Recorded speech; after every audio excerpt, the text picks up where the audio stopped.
Hi అండి, welcome back to our channel. ఇప్పుడు మనం చాలా సింపుల్ అండ్ టేస్టీగా ఫ్రెంచ్ ఫ్రైస్ని ఏ విధంగా ప్రిపేర్ చేసుకోవాలో చూసేద్దాం.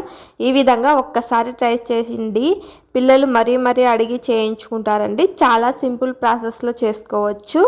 చూడండి, ఒక 2 ఆలుని తీసుకొని పైన ఉన్నటువంటి తొక్కని తీసేసి ఒక బౌల్లో వేసుకొని ఒక 2 గ్లాసెస్ వాటర్ వేసుకొని దీనిని ఒక 5 మినిట్స్ పాటు బాయిల్ చేసుకోవాలి.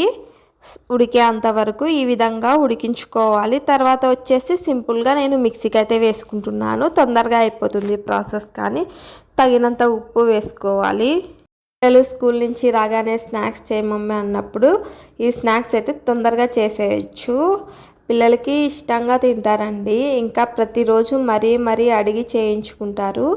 ఇందులో వచ్చేసి 2 table spoon cornflour, 2 table spoon rice powder, అదే బియ్యం పిండి వేసుకోవాలి. తగినంత కారంని వేసుకొని స్మూత్గా మిక్సీ పట్టుకోవాలి. చూడండి, మిక్సీ పట్టుకున్న తర్వాత ఒక బౌల్లో వేసుకొని కొద్దిగా ఆయిల్ వేసుకొని బాగా మిక్స్ చేసుకోవాలి. చూపిస్తున్న విధంగా ఈ విధంగా కలుపుకోండి. చూడండి ఎంత సాఫ్ట్గా స్మూత్గా ఉందో. ఈ విధంగా చేసుకున్న తర్వాత చిన్న బాల్స్గా చేసుకోవాలి. చూడండి, ఈ విధంగా చిన్న బాల్స్గా చేసుకొని ఒక ప్లేట్లో పెట్టుకోండి.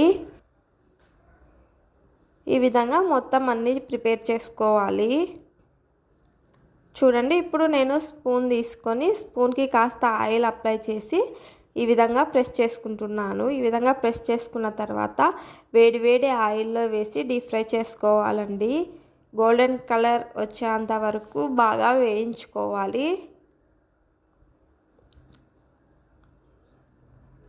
చాలా సింపుల్గా చేసుకోవచ్చండి. చాలా సూపర్గా ఉంటాయి స్నాక్స్ మాత్రము. ఈ విధంగా రొటేట్ చేసుకుంటూ అటు ఇటు బాగా కలర్ చేంజ్ అయ్యేంత వరకు వేయించుకోవాలి. ఈ విధంగా కలర్ చేంజ్ అయిన తర్వాత సర్వ్ చేసుకోవడమే. అంతే అండి, చాలా సింపుల్గా రెడీ అవుతాయి. చూడండి, చూపిస్తాను. పైన క్రిస్పీగా లోపల సాఫ్ట్గా ఎంత టేస్టీగా ఉన్నాయో చూడండి. చూపిస్తున్నా కదా, ఈ విధంగా చాలా టేస్టీగా ఉంటాయి. Thank you for watching. Bye bye.